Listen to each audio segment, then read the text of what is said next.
शायद किसी मूर्ख कवि ने रहा होगा जो ये कवित्व लिखा होगा, क्योंकि इतने शास्त्र और पुराणों का अध्ययन किया, इतने शास्त्र पुराणों को पढ़ा, पर आज तक कहीं किसी में यह नहीं लिखा कि किसी ब्राह्मण को भिक्षा मांगने का अधिकार है, ब्राह्मण को दान लेने का, दान देने का अधिकार है, पर ब्राह्मण को भीख मांगने का अधिकार बिल्कुल नहीं। और उस सुदामा जी क्या करते थे कि जब बड़े बड़े सेठिया लोग अपने खेती में अन्न काट कर ले आते थे, तब सुदामा जी वहां जाकर के सीला बिना करते, सीला बिन करके लाते, उसी को कूट करके वो निकालते, उसी के चपाती बनाकर भोग बनाते। पर कभी उन्होंने भीख नहीं मांगा। दूसरा, जहां पर हम अनाज बेचने जाते हैं, जिसे फड़ कहते हैं, वहां जाते तो वहां जब कुछ दाने बाहर पड़ा रहता, रात्रि में जब फड़ बंद हो जाता, वहां से उठा कर लाते, उसे पीसते, धुलते और उसी का आटा बना करके ठाकुर जी का भोग लगाते। सुदामा जी ने कभी जीवन में भीख नहीं मांगा। अच्छा, एक बात बताइए, जिसके घर की पत्नी इतनी महान है, भला वो व्यक्ति कभी भिखमंगा हो सकता है? क्या संबोधन दिया है सुदामा जी की पत्नी का? क्या है? जाकी घरनी पतिव्रता, बहुत ध्यान दीजिए, जाकी घरनी पतिव्रता, गहे वेद की रीत, सुबुद्धि सुशील सुलज्जयति, पति सेवा सोप्री। जिसके घर में ऐसी औरत होगी सुलक्षणा, भला उसके घर में कभी धन ऐश्वर्य की कमी हो सकती है? क्या वहाँ कोई भिखमंगा रह सकता है? और इतना जरूर है कि सुदामा जी के घर में 2 टाइम के लिए प्रसादी नहीं होती, पर दरिद्री नहीं है, भिखमंगे नहीं है। एक बार सुदामा जी के नगर में कुछ संतों का आगमन हुआ, तो लोगों, नगर के लोगों से सुदामा ने कहा, भैया ये कुटिया किसकी है?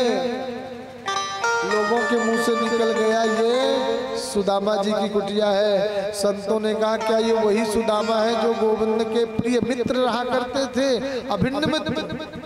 लोगों ने कहा, हाँ महाराज, ये वही सुदामा जी।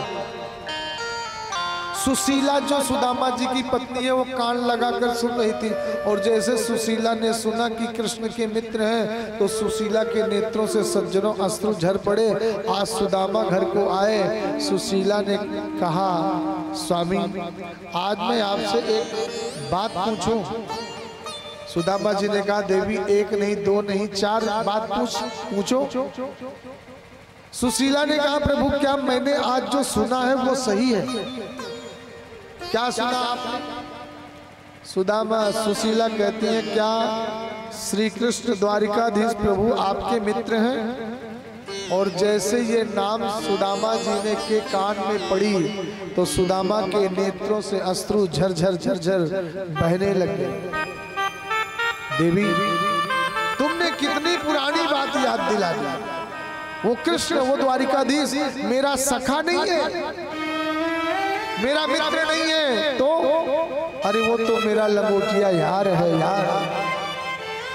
हम दोनों एक विद्यालय में पढ़े, एक थाली में खाए, एक साथ सोए, और इतना बड़ा कृपालु, इतना बड़ा दयालु मैंने आज तक नहीं देखा। इतना बड़ा कृपालु है मेरा गोविंद कि जब गुरुकुल में पढ़ रहे थे तो वह समय मार मुझे पड़नी थी तो मार स्वयं खा लेता था। आज तूने कितनी पुरानी याद दिला दी। सुशीला ने कहा, देखो देखो, एक महाराजा द्वारिकाधीश और एक मित्र सुदामा, जिसके खाने के लिए अन्न नहीं है। पर सुशीला सोचती कि यदि मैं कहूंगी कि जाओ कुछ एक बार उनसे, उनके पास जाओ, कुछ लेकर के आओ, तो मेरा पति ऐसा बीतरागी महापुरुष है कि जीवन में कभी नहीं जाएगा, तो क्या करूं? तो सुशीला ने कहा, प्रभु स्वामी क्या आपको अपने मित्र की याद नहीं आती? एक बार उनसे मिलने जाने का मन नहीं होता? सुदामा कहते हैं, देवी मिलने का मन तो हर पल हर क्षण होता है, पर क्या करें, ये गृहस्थी ऐसा जीवन है, ऐसा भ्रमजाल है कि जब से मेरा ब्याह हुआ तब से मैं कहीं जाने की सोचा ही नहीं, बाल गोपालों में ही लगा रहा। और देवी 4 स्थान ऐसे होते हैं कि जहाँ खाली हाथ नहीं जाना चाहिए। मेरे पास कुछ है नहीं, मैं जाऊं कैसे? कौन कौन सा स्थान? बोले पहला स्थान है किसी सत्संग में जाए, भागवत में जाए, कथा में जाए तो खाली हाथ कभी नहीं जाना चाहिए। यदि आपके पास धन है तो जाकर पहले ग्रंथ को कुछ धन चढ़ाएं, इसके बाद में वहां बैठ करके आप कथा सुने तो वो प्रभाव अपना प्रदान करेगा। यदि आपके पास धन नहीं है तो एक माला लेकर जाए, पुष्प लेकर के जाए, तुलसी दल लेकर के जाए, पहले ग्रंथ को समर्पित करिए, फिर बैठ करके उस पुराण को, कथा को सुनिए, वो अपना प्रभाव डालेगी। और दूसरा स्थान है देवालय। किसी देवालय में जाए तो यदि धन है तो वहाँ कुछ दक्षिणा चढ़ाएं, यदि नहीं है तो 1 लोटा जल लेकर के घर से जाइए और प्रभु को जल समर्पित करिए, तब अपनी प्रार्थना सुनाइए, प्रभु मेरी इस काम की पूर्ति हो, इस कार्य की सिद्धि करें। और तीसरा स्थान है किसी प्रेमी के यहाँ जाओ जिससे आप बहुत प्यार करते हो, तो कभी खाली हाथ नहीं जाना चाहिए।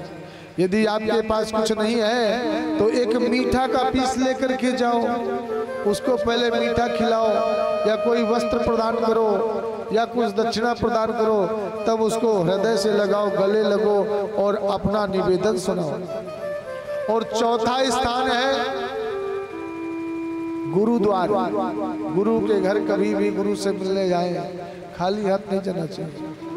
यदि आपके पास धन है तो जाकर धन, फल फूल, मीठा इत्यादि से जाएं, कुछ दक्षिणा चढ़ाएं। यदि नहीं है तो कटोरी में थोड़ा सा चंदन लेकर के जाएं, पहले गुरुदेव के माथे में लगाएं और फिर प्रणाम करके उनसे निवेदन सुनाएं। पर देवी मेरे घर कुछ भी नहीं है, मैं अपने मित्र के यहाँ क्या लेकर के जाऊँ? सुशीला कहते हैं सरकार आप चिंता मत करो, आप जाइए, मैं आपके जाने की व्यवस्था करती हूँ। सुदामा जी तो चले गए संध्या बंदन करने। इधर से सुशीला सोच रही है कि मैं करूं तो करूं क्या। सज्जनों, सुशीला आज अपने जीवन में पहली बार 4 घरों में मांगने के लिए पहली बार गई। यदि सुशीला चाहती तो एक बार इशारा करती तो चावल की लाइन लग जाती, परंतु सुशीला पहली बार 4 घरों में गई और कितना चावल मांगा? केवल 1 मुट्ठी। आज कोई भीख भी देता है तो 2 मुट्ठी देता है, पर सुशीला ने कितना मांगा? जितना इस मुट्ठी बांधने में जितना आ जाए। क्यों? क्योंकि सुशीला जानते हैं कि मेरा पति, यदि द्वारिकाधीश प्रभु कहेंगे कि सुदामा तुम कैसे हो, तो मेरा पति एक ही जवाब देगा कि हे गोविंद, इस संसार में मेरे से बड़ा सुखी और दूसरा हो नहीं सकता।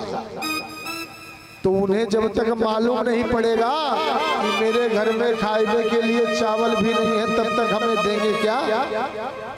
कैसे बताऊं? इसलिए सुशीला 4 घर में गई, क्योंकि 1 मुट्ठी चावल एक घर का मोटा होगा, दूसरे घर का पतला होगा, तीसरे घर का टूटा हुआ होगा और चौथे घर वाले चावल में तो धान भी मिला होगा।